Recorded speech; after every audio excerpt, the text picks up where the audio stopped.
TV Liberté, bonjour. Pour cette rubrique Je file au cinéma, nous allons avec mon compère Maxime Gabriel évoquer 3 films. Four Seasons, en français 4 saisons, mais ce n'est pas du Vivaldi. Ni une pizza. Ni une pizza. Et vos 2 films, Maxime. Un film qui s'appelle Triple Alliance en français, mais qui en anglais américain s'appelle The Other Woman. Oui. Un film avec Cameron Diaz assez gentillet. Et un film un petit peu plus excentrique, Age of Tomorrow, qui est une histoire d'extraterrestres. Alors, commençons par Four Seasons, qui est un film événement, parce que c'est le dernier film en date de Clint Eastwood. Qui en général fait de bons films. Qui en général fait de bons films. Alors, c'est amusant parce qu'il se complaît dans cette Amérique des années 50, 60. C'est toujours... en fait, c'est sa jeunesse. Oui, c'est la belle époque américaine de l'après-guerre, de l'Amérique triomphante. Justement, la belle époque n'est pas si belle que ça, cher Maxime. Et je peux vous dire que c'est pas une question, c'est pas une vision idéologique, c'est sinistre.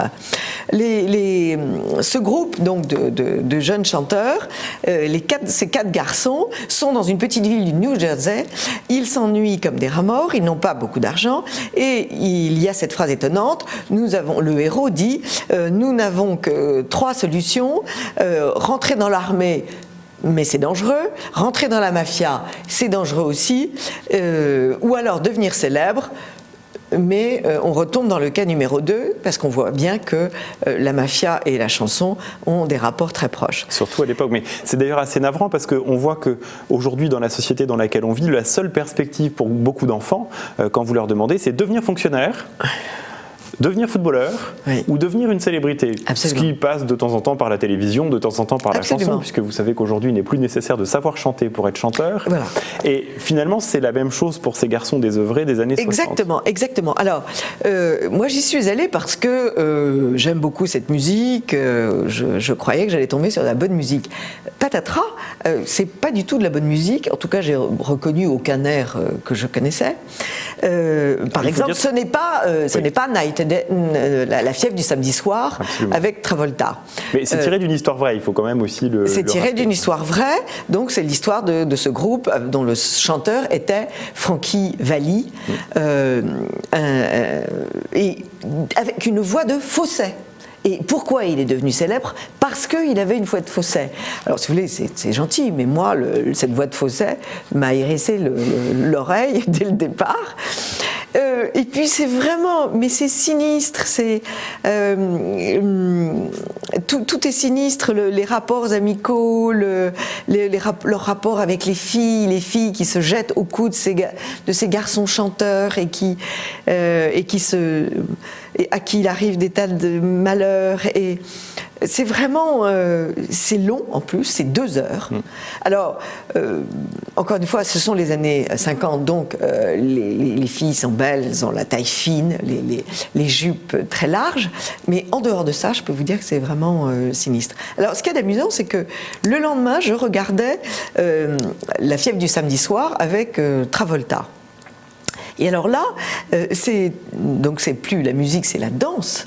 Mais bon, Travolta d'abord est une bête de scène. Quand on le voit danser, on ne perd pas son temps. La musique est excellente. C'est vrai. Mais c'est très amusant parce que vous collez les 2 films et il y a les mêmes scénarios. La même famille d'où les jeunes veulent s'échapper parce que ce sont des familles vraiment médiocres qui vivent dans un univers très médiocre.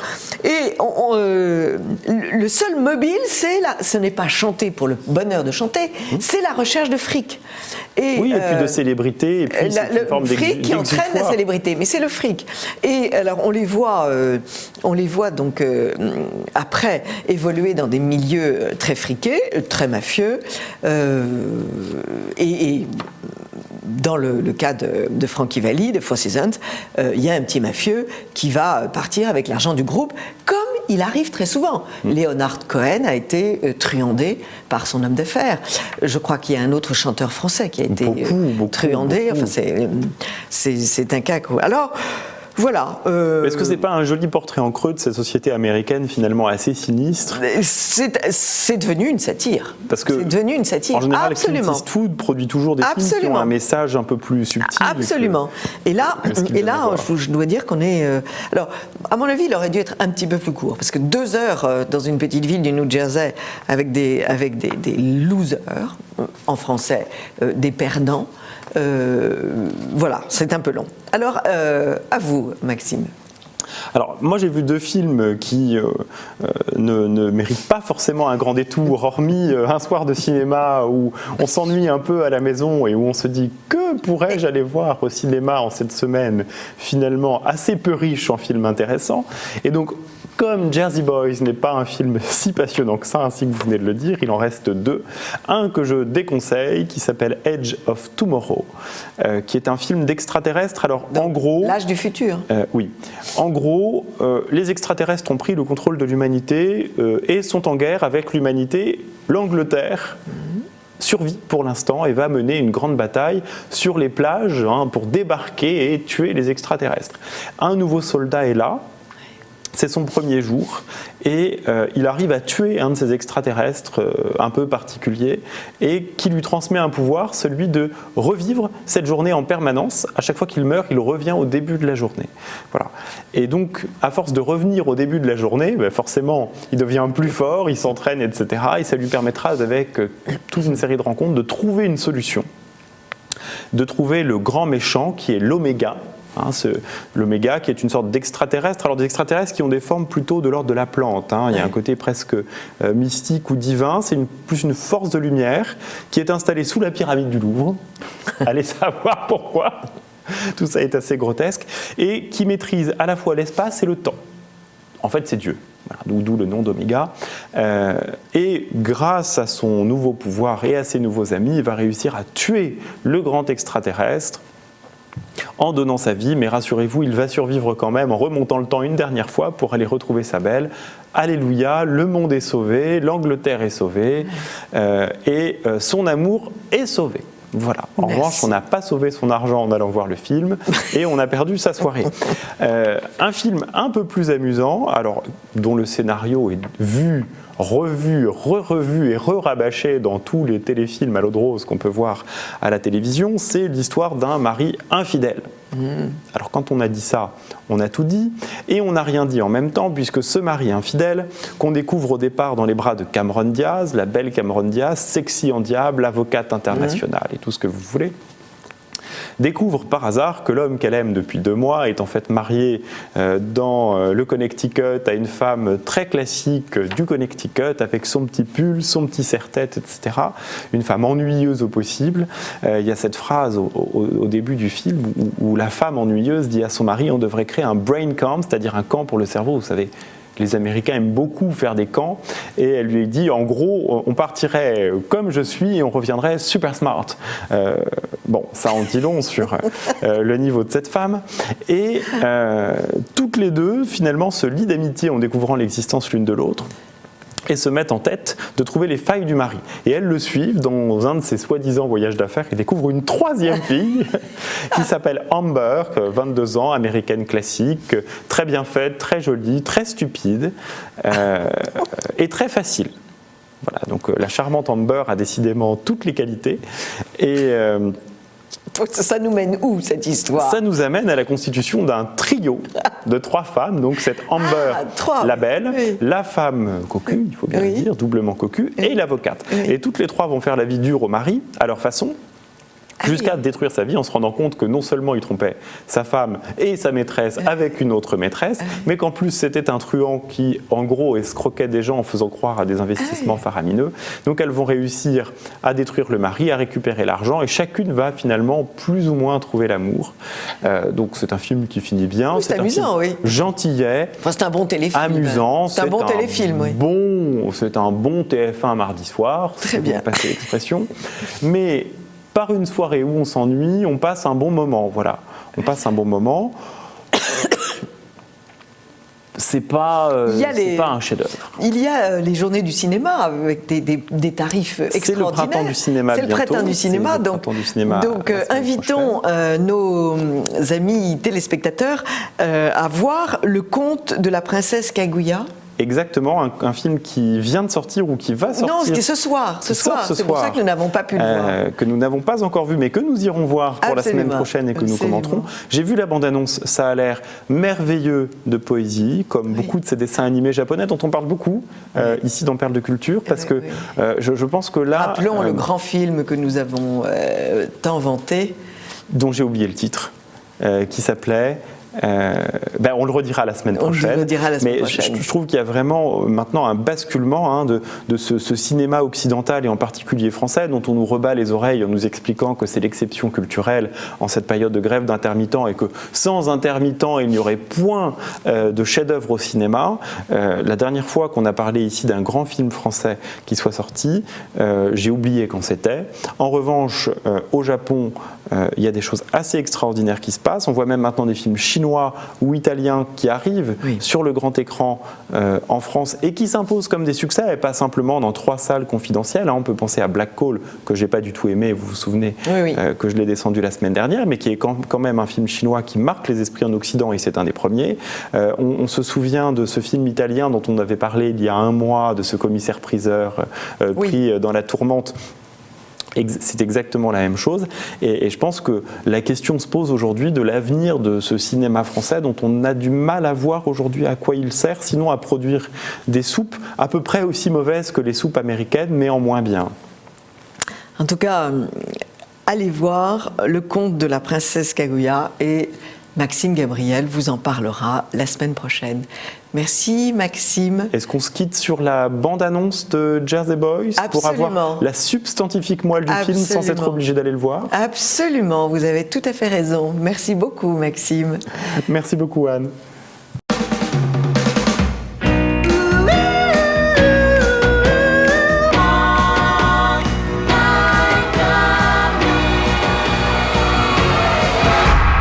Vous voulez savoir la vraie histoire? C'est à moi qu'il faut s'adresser. Pour sortir de la zone, il y avait que 3 moyens. S'engager dans l'armée, tourner mafieux ou devenir une célébrité. Vu tes fréquentations, tu devrais te faire rebaptiser Sinatra. Je serais aussi célèbre que Sinatra. J'ai le plaisir de vous présenter Frankie Valli. J'en ai entendu des voix, mais comme celle de Frankie Valli, jamais. Il y a une chose de sûre, je dois composer pour cette voix. Frankie, le monde entendra cette voix-là. Vous voulez que je produise vos chansons? Trouvez-vous un nom, un son, et on verra ce qu'on peut faire. On a quelque chose pour vous, écoutez ça. Prépare le 8 pistes, la voix de Frankie, ça va faire un carton à la radio. Je suis fou de ce disque. Ça y est, vous avez du succès. On est tous très fiers de vous. Comme il y a des petits ennuis. Alors pourquoi c'est pas lui qui vient me voir? T'as la voix, moi j'ai les chansons. On n'a qu'à s'associer. On aurait pu croire que Frankie allait virer Tommy aussi sec. Mais si vous croyez ça, c'est que vous n'êtes pas du New Jersey. C'est ton heure, Frankie, saisis-la. Nous 4, là, sous un réverbère, la première fois qu'on a sorti ce son. Notre son. Y a pas eu mieux. Mesdames et messieurs, les Four Seasons.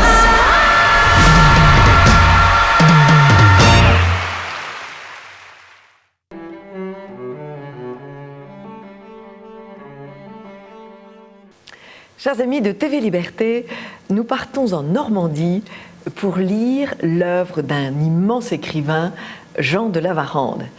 Nous avons l'aide pour cette découverte de Patrick Delon. Bonjour Patrick Delon. Bonjour. Vous êtes le secrétaire général de l'association Présence de La Varande et vous œuvrez depuis des années aux côtés de Maître Baucher, un grand notaire à Tilly-sur-Seulles, destinée de cette association et à la permanence de cette œuvre merveilleuse qui est celle de Jean de La Varande.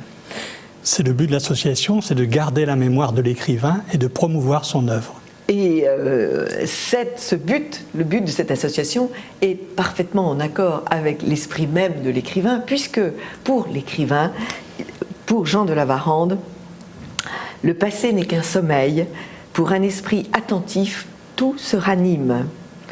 Et il n'y a pas de tradition morte.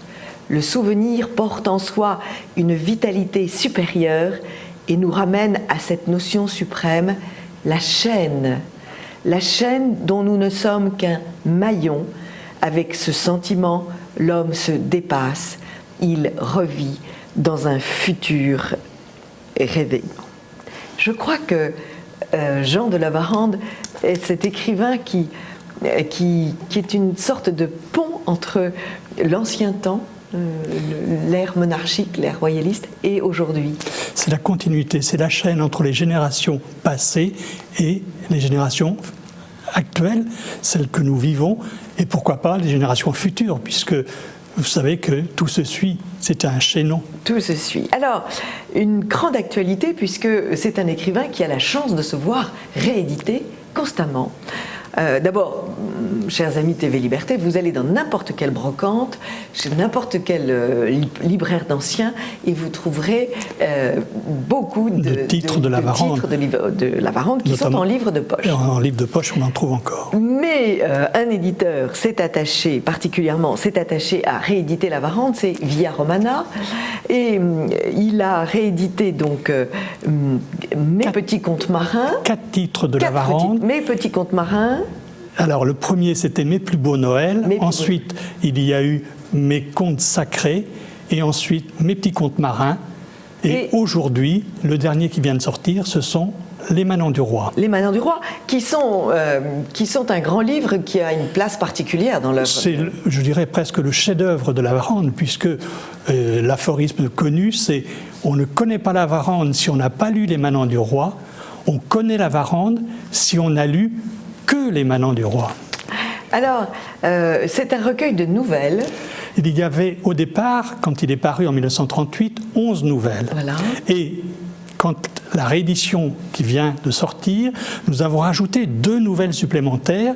Une première qui s'appelle Le Manifeste, cette nouvelle qui avait été refusée par l'éditeur au moment de l'apparition parce qu'elle faisait un petit peu trop l'apologie de la Révolution nationale, comme disait La Varande, et en réalité l'Action française.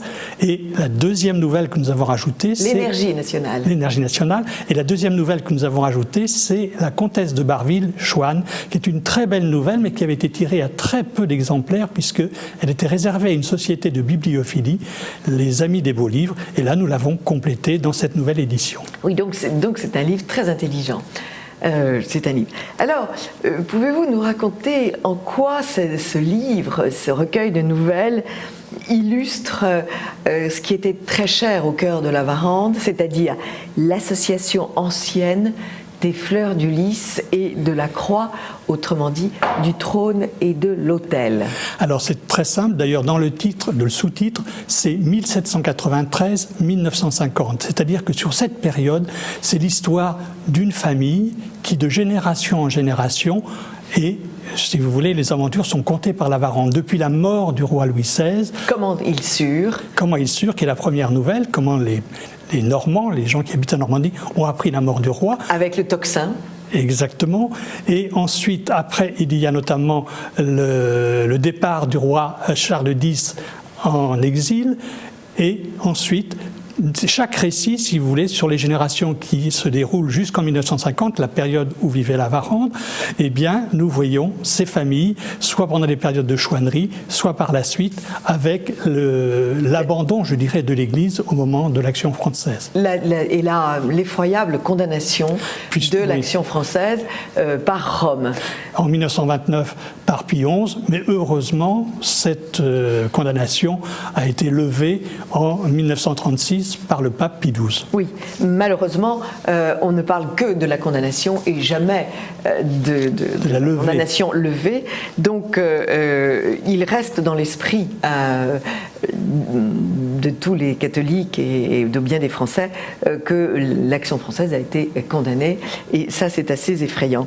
C'est assez effrayant. Ce qu'il y a d'intéressant dans ces nouvelles que j'ai relues, c'est que on avance toujours vers une plus grande actualité.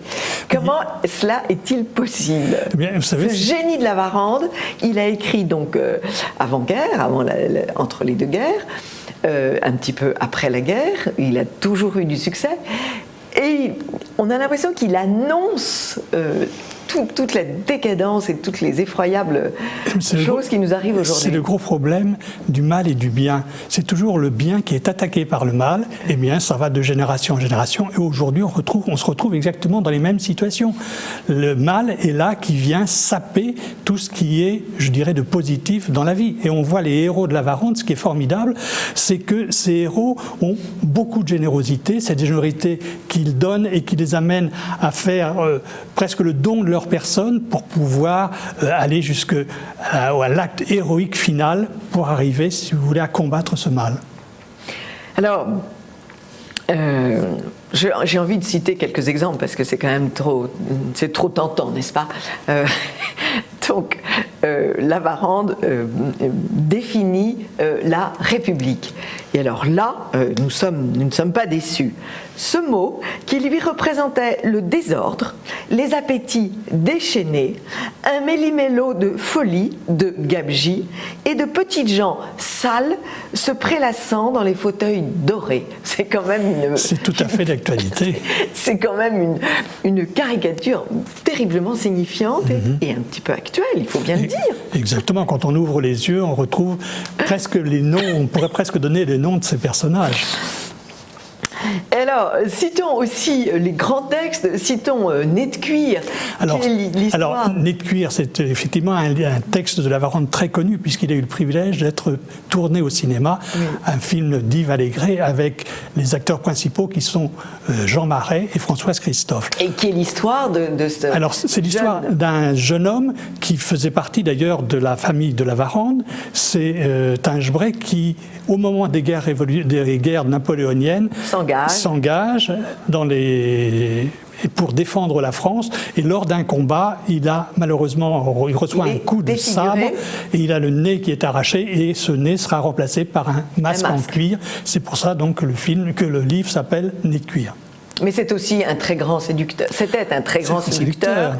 Et de retour de guerre, il veut continuer à séduire, et là par désespoir.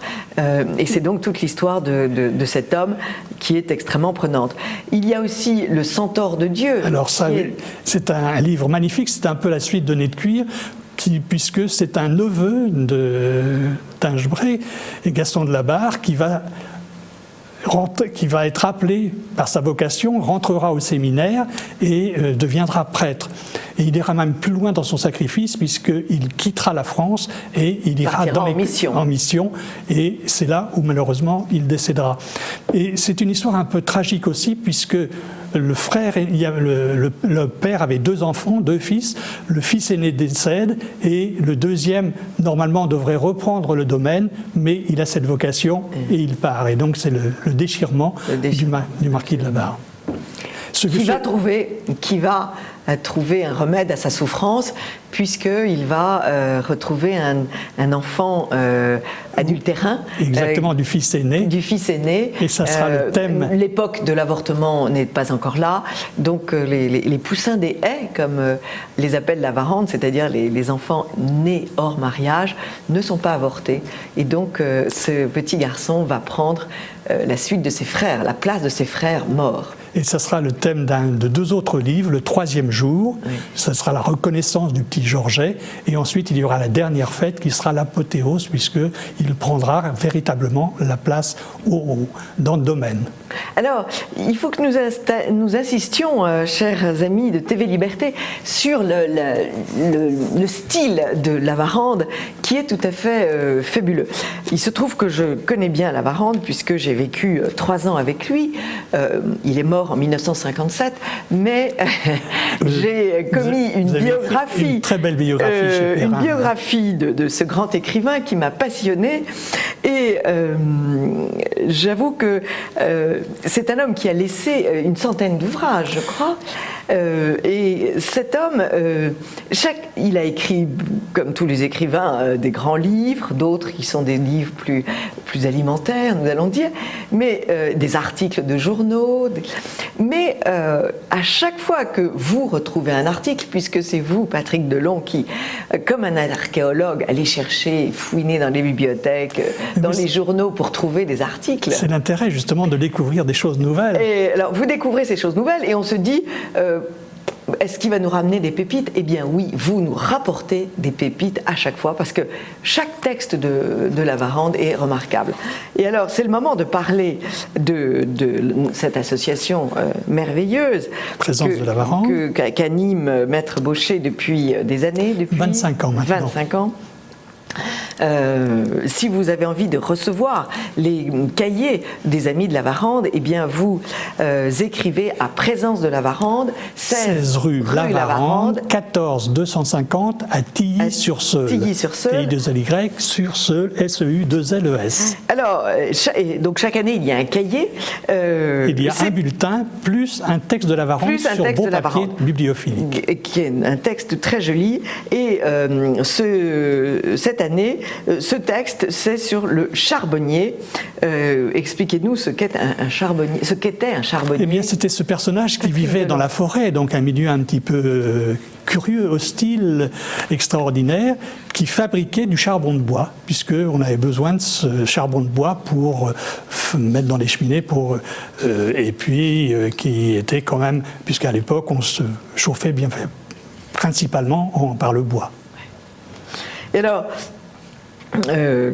voilà la fin de ce texte. Donc, il nous décrit l'existence des charbonniers, et ça se termine par « Combien à cette heure serait sensible à la vie campagnarde et la trouverait belle, en cet instant où la ville ne paye plus.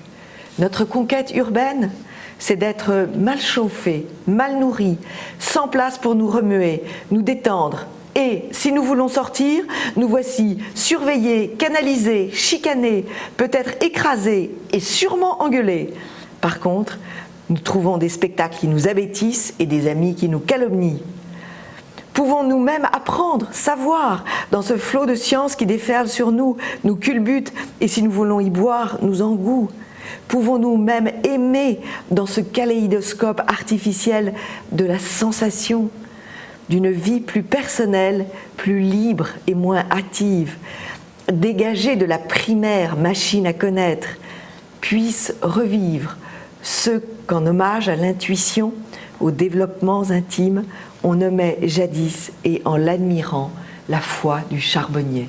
C'est un très beau texte. C'est un très beau texte. Tellement d'actualité, c'est tout à fait vrai. Et tellement d'actualité, et qu'ont suivi un certain nombre de jeunes gens qui prônent le retour à la campagne, qui se réinstallent loin des villes et qui... C'est-à-dire qu'on peut vivre à la campagne en voyant la nature, et c'est merveilleux. Voilà. Chaque jour, elle se renouvelle. Alors, merci Patrick Delon.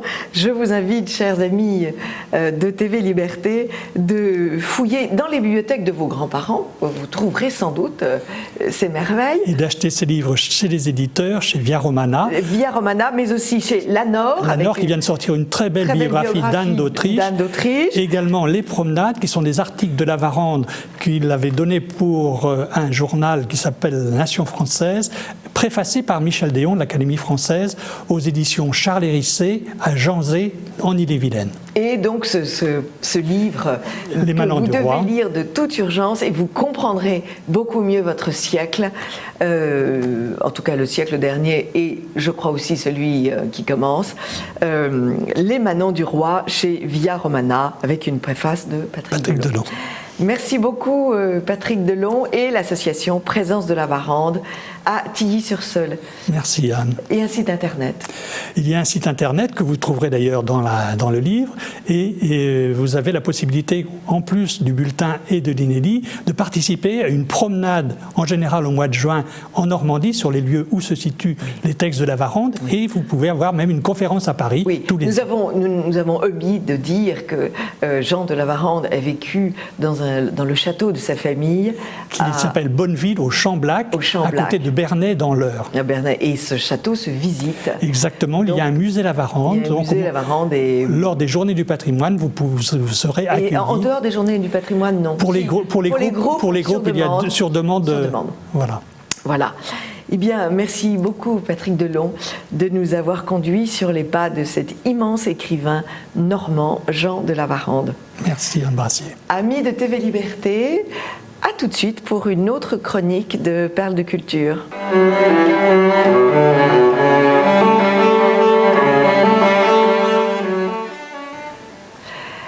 Chers amis de TV Liberté, nous voici dans la chronique L'art en beauté. Et nous avons invité pour cette chronique Mélisande Chauveau. Bonjour Mélisande. Bonjour Anne. Mélisande est pianiste, c'est son métier. Et elle a un don, elle fait aimer son art et elle fait aimer les musiciens en racontant leur vie tous les dimanches soirs sur une radio que vous connaissez peut-être, qui s'appelle Radio Courtoisie. Cette radio, on la trouve sur Internet, ou si on est dans la région parisienne, on la trouve sur la bande FM. Et vous pouvez écouter le dimanche à 6h Mélisande Chauveau raconter la vie d'un musicien. Et c'est absolument enchanteur parce que Mélisande Chauveau, vous parlez à la première personne. Vous rentrez dans la peau du musicien et vous nous racontez depuis combien d'années déjà? Eh bien maintenant, ça fait 10 ans et demi que j'ai cette chronique. 10 ans et demi. 10 ans et demi. Et vous racontez des compositeurs, vous racontez des interprètes. Et vous avez eu cette idée de les éditer. Je crois qu'on est venu vous chercher tellement. Oui, on est venu me chercher. En fait, c'est extraordinaire parce que j'ai eu un premier éditeur qui est tombé du ciel. Et puis cet éditeur a eu des soucis. Et puis au bout de 3 ans, c'était terminé avec lui, donc parce qu'il a eu des problèmes. Et un autre m'est à nouveau tombé du ciel.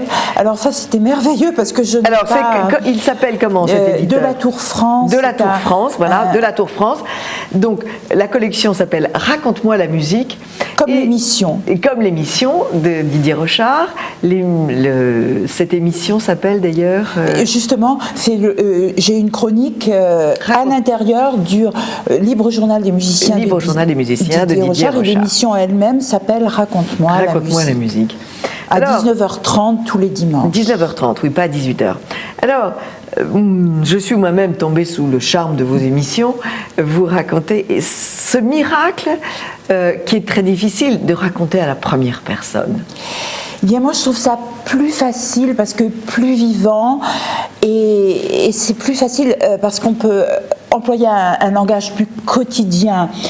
On n'a pas besoin de faire de la littérature. Vous voyez, c'est vraiment vivre les émotions. C'est plus facile pour vivre les émotions, je trouve. Et moi, quand je raconte cette vie des musiciens dont j'écris des biographies, mais je trouve tellement de similitudes, de pensées, de réactions avec ma propre personnalité, ma manière de ressentir que j'en suis. Mais je veux dire, parfois ça me fait même peur. Vous pensez que nul mieux qu'un musicien ne peut raconter la vie d'un autre musicien? Moi, j'en suis convaincue. En tout cas, pour moi, je me sens frère, sœur. Enfin, je veux dire, nous faisons vraiment partie d'une même famille et je me retrouve complètement dans ce qu'ils disent, dans ce qu'ils font, à tel point que quand j'ai fait la biographie de Mozart à Radio Courtoisie, les techniciens l'avaient remarqué, parce qu'ils finissent par me connaître à force de m'enregistrer tous les dimanches, et ils m'ont dit, mais c'est pas possible, mais tu es la petite sœur de Mozart. On m'avait appelée la petite sœur de Mozart, tellement les réactions de Mozart, la manière dont il réagissait, dont il se mettait en colère, mais c'était moi, Je crois que vous avez aussi un don de vous glisser dans la peau de vos artistes. On est un peu dans la même soupe, vous savez, on a un peu vécu les mêmes choses les uns les autres, je veux dire l'enfance, Alors votre enfance à vous avez été mis au piano très tôt? Oui, moi j'ai été mis au piano par ma mère en fait. Qui était elle-même pianiste? Pas du tout, je suis d'une famille de médecins, moi je suis d'une famille de médecins, mais bon... Ma mère avait décidé que c'était très bien le piano. Il y avait un très grand piano à la maison. Je suis donc d'une famille de médecins qui ont tous un don artistique à côté, que ce soit de la littérature, qui ont été édités, qui ont été... tous dans ma famille, il y a un double don en quelque sorte. Et ce qui se passe, c'est que ma mère avait décidé que, comme il y avait un grand piano à queue à la maison, c'était une très bonne discipline pour un enfant de faire du piano. Et on m'a mise au piano. pour me discipliner. Et alors, je me rappelle, je ne voulais pas du tout travailler, c'était épouvantable, j'étais vraiment la bête noire de tout le monde. J'avais un don, paraît-il, j'ai donné mon premier concert à 5 ans. Ah oui? Oui, j'étais ce qu'on appelle une enfant prodige. Mais je ne voulais rien faire, c'était épouvantable. Et c'est pour ça que vous comprenez très très bien Mozart. Mais je comprends tellement Mozart. Oui, mais lui, il travaillait. Par contre, lui travaillait comme un fou. Oui. Moi, je ne pensais qu'à aller jouer dans le jardin. En plus, j'avais la chance d'habiter Marseille, au Corbusier. Vous savez, oui. On était entouré d'un grand parc. Alors, oui. C'était le paradis des enfants. Et je veux dire, mon professeur était obligé de demander à l'élève qui était avant moi d'aller me chercher dans le jardin pour m'attraper, vous savez, mais vraiment, j'arrivais toute barbouillée au cours de piano, je ne cherchais qu'à m'échapper, à retourner jouer. Je me rappelle même que ma mère, une fois, m'a enfermée dans la pièce, parce qu'elle voulait, au début c'était un quart d'heure, après c'était 1 heure, et puis après c'était enfin voilà, oui. Petit à petit elle voulait me dresser pour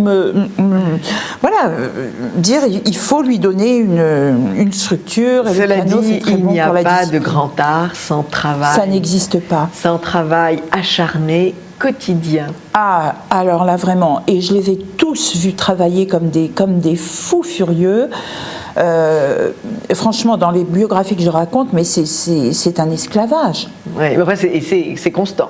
C'est une constante dans toutes les vies. C'est une constante dans toutes les vies. Le génie ne suffit pas. Si le génie n'est pas nourri par le travail, ça ne sert à rien. C'est comme une merveilleuse plante que vous n'arroseriez pas. Elle ne pousserait pas, elle mourrait. Oui. Je ne connais que le travail. Le travail et encore le travail. Alors, oui. J'ai envie de parler des 2 petites biographies donc, que vous publiez, ce qui est merveilleux parce que ce sont des biographies qui ont très peu de pages. Celle de Schumann dont nous allons parler a 49 pages, celle de Nijinsky est un petit peu plus grande, 86 pages. Enfin, ce sont des biographies qui se lisent très vite. Oui. Alors évoquons d'abord Oui, j'ai envie de dire que vous êtes un petit peu différente de ces personnages parce que les 2 ont eu une maladie. Les 2 ont eu cette folie qui les a abattus. Ça, c'est épouvantable, c'est atroce. Oui. Mais alors prenons Nijinsky qui a eu cette trajectoire extraordinaire, mais qui a été très tôt un grand danseur. Tout de suite, enfin bon, il avait des parents danseurs qu'il avait lui-même un petit peu mis sur la voie, mais quand il a passé la sélection, cette fameuse sélection, vous savez, au théâtre Mariinsky, on alignait les enfants... À Saint-Pétersbourg. Oui, à Saint-Pétersbourg. On alignait les enfants les uns après les autres. Il y avait des centaines d'enfants qui venaient parce qu'ils voulaient intégrer cette fabuleuse école qui est pour eux une ouverture extraordinaire parce qu'ils étaient complètement pris en charge. La famille était soulagée quand ils étaient pauvres des frais que ça occasionnait, que la danse, l'achat des chaussons, tout ça occasionne. Et en plus, ils étaient éduqués aussi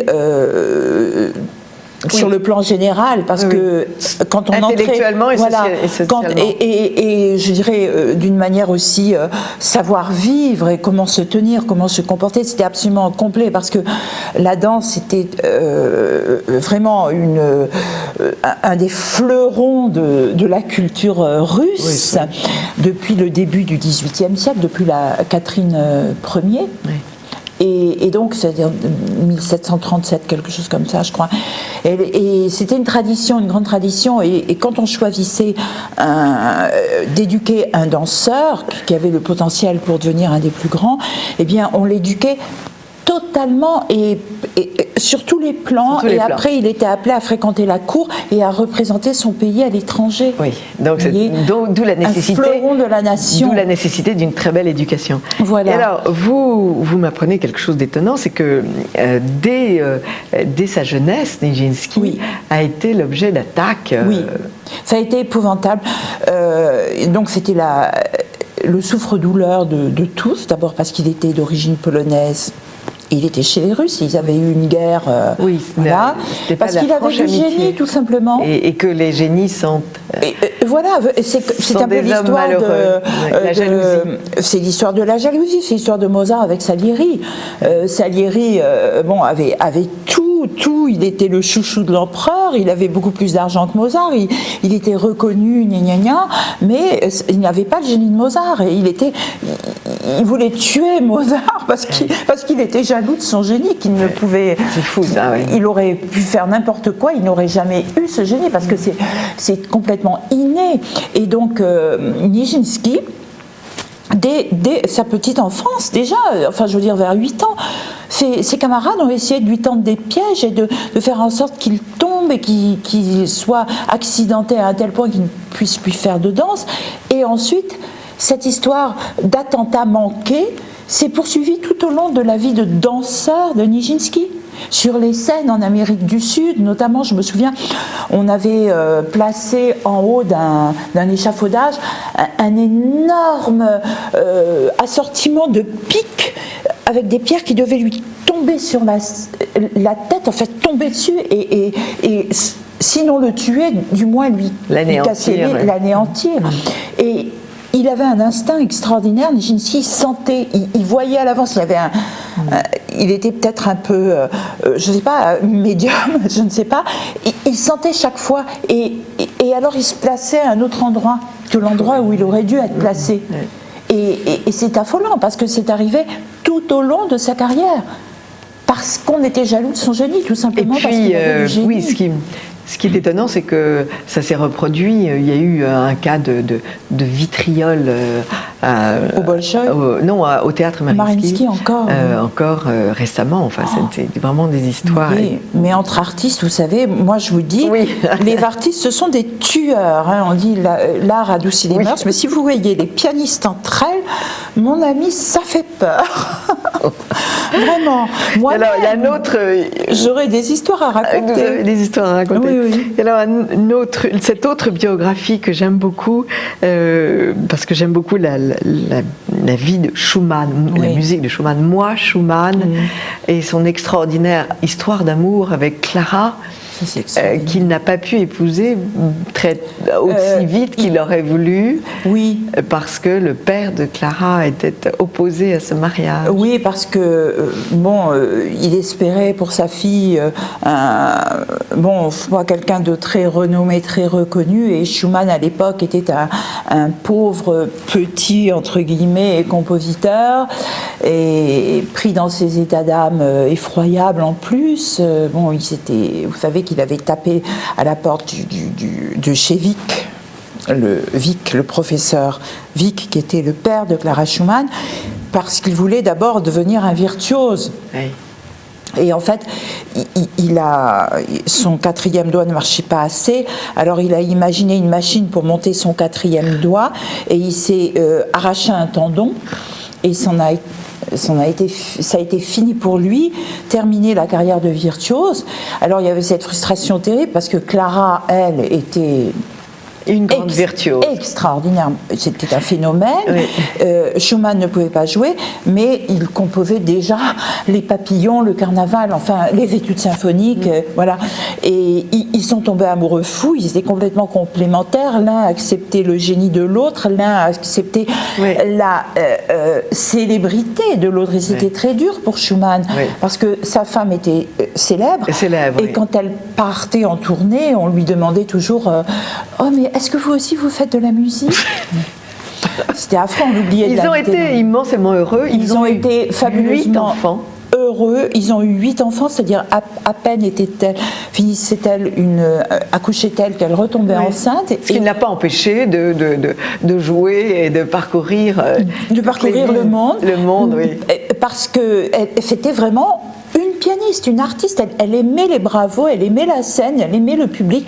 Elle aimait charmer. Elle aimait charmer, et elle avait terriblement peur. Elle raconte, parce que sa biographie, donc Moi, Clara Schumann, va sortir aux éditions de la Tour France. Et elle était paniquée à l'idée de perdre ses doigts, parce qu'elle devait partager le piano avec Schumann à la maison. Lui voulait composer, elle voulait travailler ses gammes, faire son piano.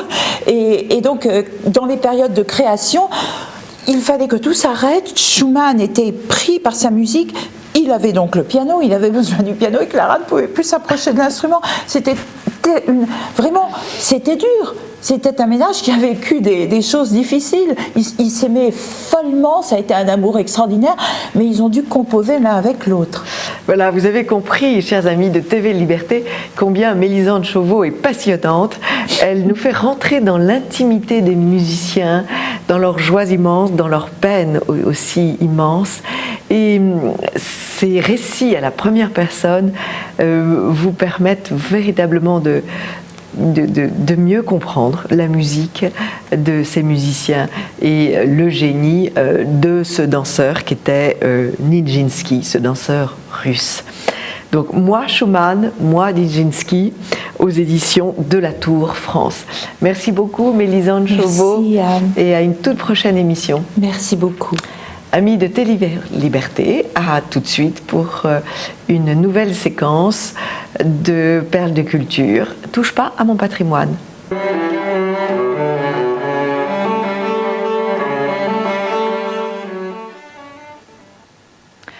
Amis de TV Liberté, nous allons partir pour cette rubrique Touche pas à mon patrimoine au Puy-en-Velay.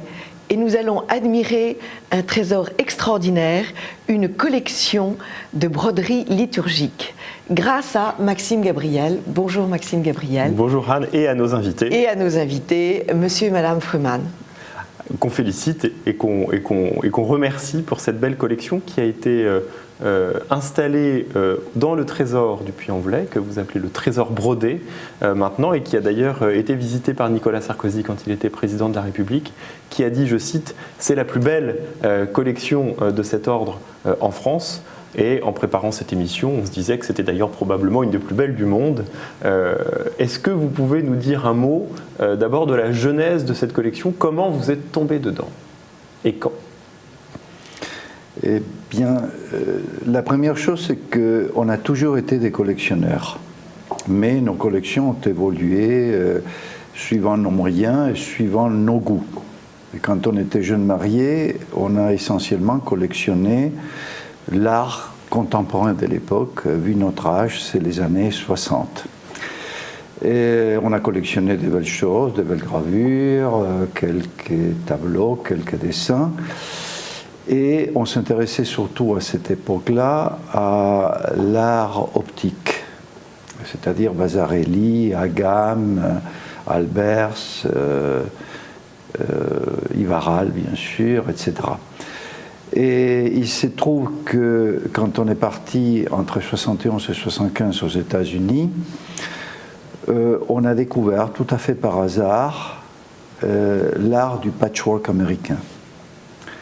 Et notre premier patchwork, c'était un fond blanc avec ce que nous appelions, nous, des formes, des feuilles qui nous rappelaient Matisse.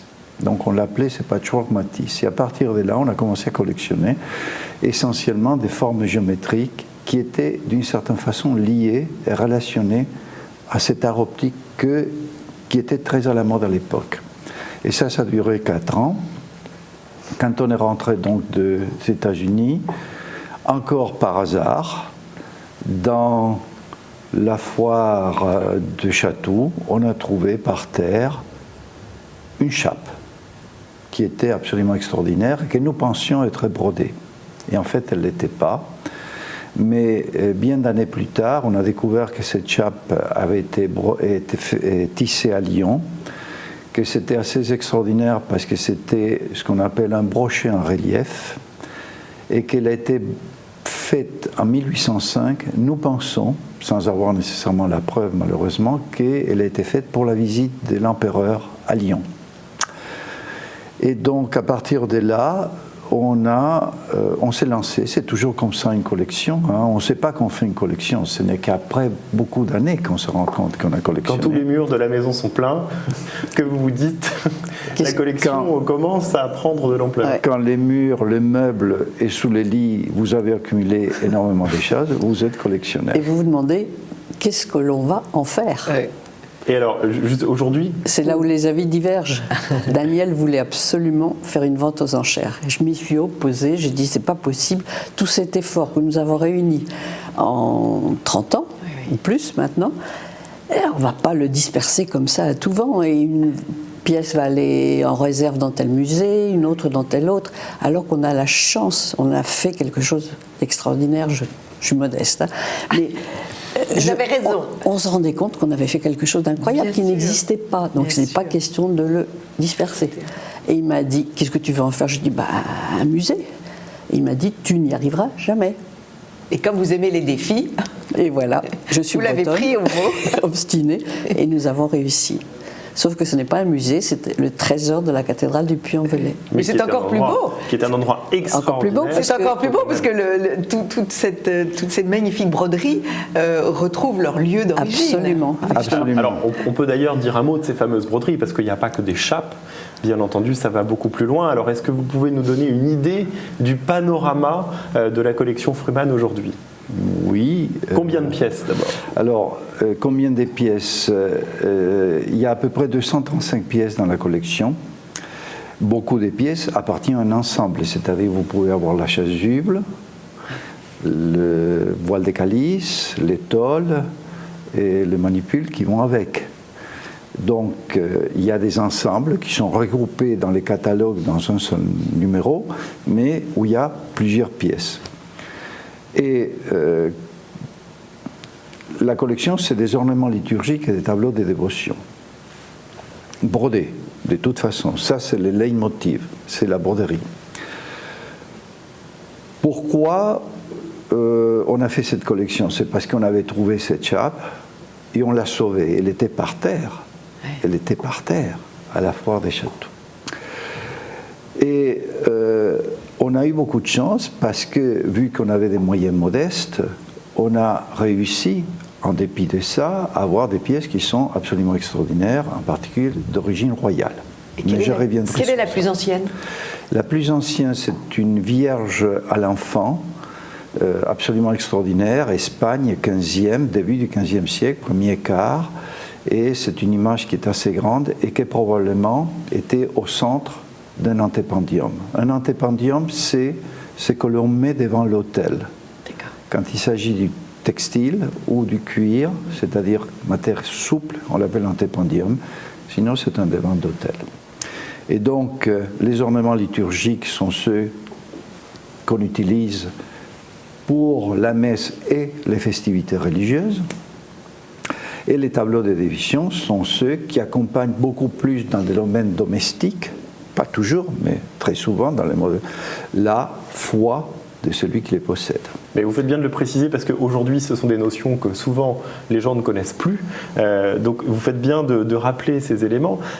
Moi, je voulais dire qu'après cette histoire de Chatou que vous nous racontez, c'est cette histoire d'amour. Et je pense que c'est là qu'est l'essence de la collection. Parce que vous tombez amoureux d'une pièce un jour et puis ça devient votre vie. Qui l'aurait cru en allant à Chatou, où peut-être vous pensiez acheter une commode Louis XV ou je ne sais quoi d'autre, paf, ça vous est tombé dessus et le virus ne vous a pas quitté. Non. Ah non, de toute façon, si vous êtes collectionneur, vous êtes un malade. Collectionner, c'est une maladie. Et comme je l'ai dit très souvent, la seule médecine possible, c'est celle de l'achat de l'œuvre. C'est compulsif, vous ne pouvez pas faire autrement. Parfois, vous êtes obligé de ne pas l'acheter, parce que vous n'avez pas les moyens. Et vous la mettez donc dans une petite boîte que vous appelez la boîte à regrets, comme dit ma La boîte à regrets, oui. Elle est pleine, elle déborde. Mais vous avez aussi des grandes réussites, enfin, j'imagine des grands bonheurs dans la boîte à bonheur. Absolument. Alors, donnez-nous un ou deux grands bonheurs. Des œuvres qu'on a achetées, sachant qu'elles étaient très très belles, mais n'ayant aucune idée de ce que c'était, d'où elles venaient, de l'époque, du style. Et de découvrir, par exemple, je pense à deux pièces de l'Escorial. L'antiquaire ne savait pas ce qu'il avait, nous ne savions pas ce que nous achetions, mais quand on a découvert que ces pièces venaient de l'Escorial, c'était... Donc c'est d'abord la beauté qui vous a séduit. Oui. Ça, c'est la toujours beauté, le cas. L'œil, le goût du beau. La matière. Votre livre, ce livre que vous nous présentez là, est absolument éblouissant. On a une impression de goût, d'esthétique, de finesse. C'est vraiment la quintessence de l'art religieux catholique. C'est vraiment. Ah oui. C'est vraiment.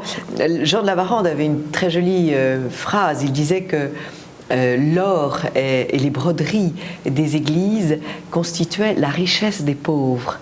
Et je trouve que c'est une très jolie expression. Et vraiment, de voir, feuilletant ce livre, on est émerveillé. Et en allant au musée du Puy-en-Velay, vous avez rendu aux pauvres un peu de ce qui leur appartenait. Et ça, je pense qu'il faut vous féliciter pour ça. Alors, vous nous parliez de l'Escorial. Dites-nous, d'où vient cette pièce formidable ? Alors, Philippe II d'Espagne, pendant la deuxième moitié du XVIe, a réussi à construire un couvent, un palais à sa mémoire, disons. Fantastique. Parce qu'il avait beaucoup d'argent. L'argent venait à ce moment-là d'Amérique du Sud et des colonies. Par bateau entier. De l'or, de l'argent, des pierres précieuses. Donc il a vu très grand. Et il s'est offert le luxe d'avoir sa propre école de brodeur, son atelier de brodeur à l'Escorial. Il a fait venir les plus grands brodeurs d'Espagne, qui se sont attelés à la tâche et qui ont fait des émules, et l'atelier s'est agrandi. Et il s'est même offert le luxe d'avoir des peintres et des dessinateurs qui faisaient les modèles pour les brodeurs. Parce que c'est très important de considérer la source des modèles pour les brodeurs. Oui. Ça, c'est une tâche à laquelle je me suis attelée pendant des années. J'ai eu la chance de découvrir des choses incroyables. Découvrir les dessins. Les dessins. Il y a certains dessins qui sont encore à l'Escorial. Ah oui. Oui, oui. Et alors, comment avez-vous retrouvé l'histoire de cette tapisserie que vous avez trouvée chez un antiquaire Broderie. Cette broderie, pardon. Vous faites bien de me reprendre. Chez un antiquaire du quai Voltaire, oui. On peut le dire. Oui, oui. Alors, comment a-t-on fait? Qu'est-ce qui s'est passé? Vous êtes parti en Espagne? Vous avez cherché? Je viens de passer beaucoup de temps dans les bibliothèques. Oui. À Paris, il y a des très bonnes bibliothèques. À la BN aux estampes. Ah oui. On trouve beaucoup de choses, beaucoup de modèles. Et puis, surtout la bibliothèque des arts décoratifs. Oui. Il y a peu de gens qui le savent, mais il y a une collection de livres qui est absolument extraordinaire. À Forney aussi, il y a beaucoup de choses. Et c'est encore un collectionneur d'images qui, pendant sa vie, a collectionné des images, les collait sur des feuilles. Absolument. Et ces collections d'images sont aux arts décoratifs classés d'une façon très belle. Absolument. C'est incroyable ce que ce docteur Massier a fait. Et donc, c'est formidable. Et du coup, vous êtes devenus non seulement des collectionneurs, mais aussi des experts. Oui, je pense. Un petit peu. On vous appelle? Un petit peu, on vous appelle de temps en temps. Oui. Alors, citez-nous, vous nous avez amené beaucoup de photos, citez-nous peut-être une autre pièce remarquable, et dites-nous aussi quel est le panel de ces œuvres d'un point de vue temporel, c'est-à-dire des œuvres qui commencent quand et qui s'arrêtent quand? Ça commence au XVe siècle, ça s'arrête fin XIXe siècle, très peu d'incursions sur le XXe siècle. Et comme je disais tout à l'heure, à la question de pourquoi ces œuvres, nous avons dû aussi nous former non seulement à la broderie, mais aussi à la religiosité, c'est-à-dire à l'esprit cultuel. Ces œuvres, quand il s'agit d'ornements liturgiques, ont une fonction. Et un sens. Et cette fonction, même si elle est la même partout dans l'exercice de la messe, par exemple, et avec quelques petites différences suivant les pays, les objets ne sont pas les mêmes. Vous pouvez reconnaître une chasuble qui est espagnole par rapport à une chasuble française ou autrichienne. Et italienne. Et italienne, bien entendu. Oui. Absolument. Donc, il faut que non seulement vous formiez à la technique de la broderie qui vous permet de savoir parfois quelle est la période, quelle est l'époque, quel est le lieu, mais aussi au vêtement lui-même. Il y a des différences qui sont peut-être infimes, mais une chape qui est le manteau que l'on porte sur la chasuble n'est pas toujours la même disposition dans une chape espagnole et une chape française. Donc il y a cet aspect qui est très important. Malheureusement, est complètement disparu. Est-ce que pas du tout, pas du tout. Enfin, il est là dans toutes les grandes cathédrales de France, Maxime.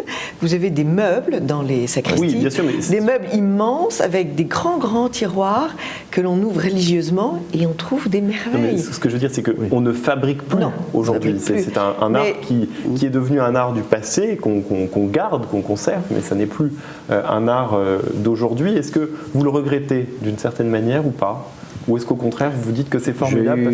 J'ai eu l'occasion de dire, il n'y a pas très longtemps, à Monseigneur Brincard au Puy, on parlait de ça, et je disais que, bon, Jean XXIII c'était très bien, mais c'était aussi Vatican II, et Vatican II a fait que beaucoup d'églises se vident, et que beaucoup de choses qui étaient absolument remarquables à l'époque disparaissent aussi. Parce que le message a été mal compris, je pense. Absolument. On n'a jamais demandé aux prêtres de se débarrasser de ce qu'ils faire pauvre, comme dit quelqu'un qu'on connaît très bien, le recteur de la cathédrale, il dit c'était faire pauvre, c'est-à-dire montrer avoir l'air d'eux, qui pour moi d'ailleurs est une aberration, parce que quand on travaille sur avoir l'air d'eux, alors l'esprit de la pauvreté c'est être, c'est pas avoir l'air. Je suis tout à fait d'accord. Donc moi je trouve ça triste que ça ait disparu, parce qu'aujourd'hui les gens ne savent plus ce que c'est, ne savent plus ce que c'était. Pour quelqu'un de ma génération, je n'ai jamais connu la messe avec les grandes chasubles, etc. Et du coup perdre le sens du beau aussi. Il n'y a plus cette recherche du beau dans l'Église, et c'est pour ça que je trouve votre collection admirable. Parce que au-delà du message religieux qui peut exister ou pas, il y a cette beauté que vous avez rencontrée à Chatou et qui vous envahit maintenant, qui vous habite, qui transcende la croyance, qui transcende les générations, qui transcende les pays, et qui nous donne envie de nous dépasser. Et je trouve que c'est ça le message que vous, collectionneurs, au sens large, apportez au monde. Et je suis et on a bouche bée. Beaucoup d'admiration pour ces artistes, artisans qui ont créé ces œuvres. Et qui sont souvent parfaitement inconnus. Ah oui, la plupart du temps, ils n'ont jamais ou presque jamais signé leurs œuvres. Mais on sait que c'était des hommes jusqu'au XVIIe environ, exclusivement des hommes, qui étaient formés dans des ateliers, bien sûr. Et il y avait 8 ans d'apprentissage avant de devenir maître brodeur. Donc, et comme ils utilisaient l'or, l'argent, comme vous pouvez le voir sur nos chefs-d'œuvre, ils faisaient des ouvrages qui étaient très chers. C'était très très cher. Il y avait la main-d'œuvre et il y avait le prix des matériaux. Absolument. Et alors, pour conclure, donc on peut retrouver une partie de vos œuvres au trésor de la cathédrale du Puy-en-Velay, où vous avez au moins une très grande salle pour vous, peut-être même plusieurs. Une grande salle, la salle des États. La salle des États, qui est la plus belle. Et rassurez-nous, vous en avez encore chez vous, et vous continuez à collectionner, donc peut-être une deuxième salle un jour, ou un deuxième musée Fruman. C'est une maladie, donc il faut bien la traiter d'une façon ou d'une autre, oui, absolument. On aimerait bien que les logis des clergeons soient restaurés à côté de cette salle, mais là je crois qu'il y a un problème de financement et de volonté. Peut-être donner le titre du livre. On va donner le titre de vos livres en passant le message à nos amis du Centre des Monuments Nationaux et à l'État, on a bien compris. Restaurer pour pouvoir héberger la plus belle collection de France. C'est pas moi qui le dis, c'est l'ancien président de la République. Vous avez publié un livre qui est formidable, avec des illustrations qui sont d'une beauté. Les photos sont d'Alain Rousseau, il faut le remercier, il a fait un travail. C'est sublime, ça s'appelle Le trésor brodé de la cathédrale du Puy-en-Velay, c'est publié chez Albin Michel, ça pèse au moins aussi lourd que la Bible, 2 kilos. Mais c'est mérité. C'est mérité. Et peut-être un appel. Vous êtes évêque, vous avez dans votre cathédrale ces merveilles, peut-être pourriez-vous les porter de temps en temps? Au moins, moi je serais encore un peu plus sobre que vous, je dirais d'abord faites en sorte de savoir ce que vous avez, parce que beaucoup rangent ça dans des tiroirs et se rendent compte qu'ils ne l'ont plus, ou que ça a disparu, ou que c'est mangé par les mythes. Sachez ce que vous avez, ensuite protégez-les, éventuellement donnez-les à des musées ou mettez-les en dépôt dans des musées, et ne les donnez pas à la foire du village.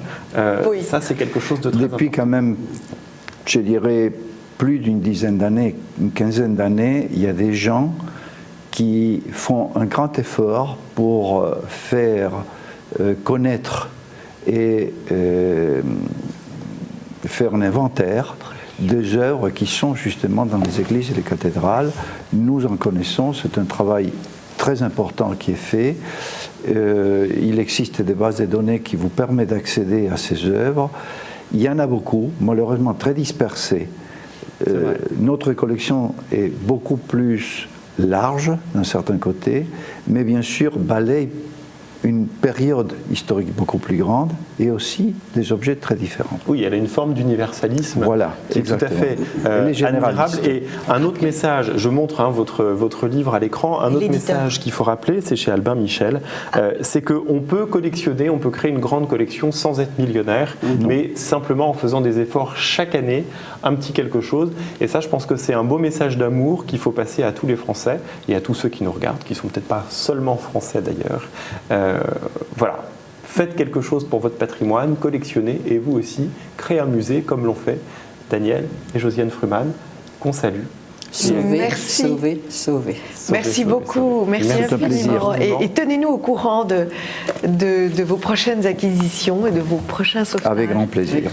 Merci beaucoup, monsieur et madame Fruman. On reviendra merci, vous voir. Maxime, et Gabriel. Chers amis de TV Liberté, à la semaine prochaine pour une autre séquence de Perles de Culture.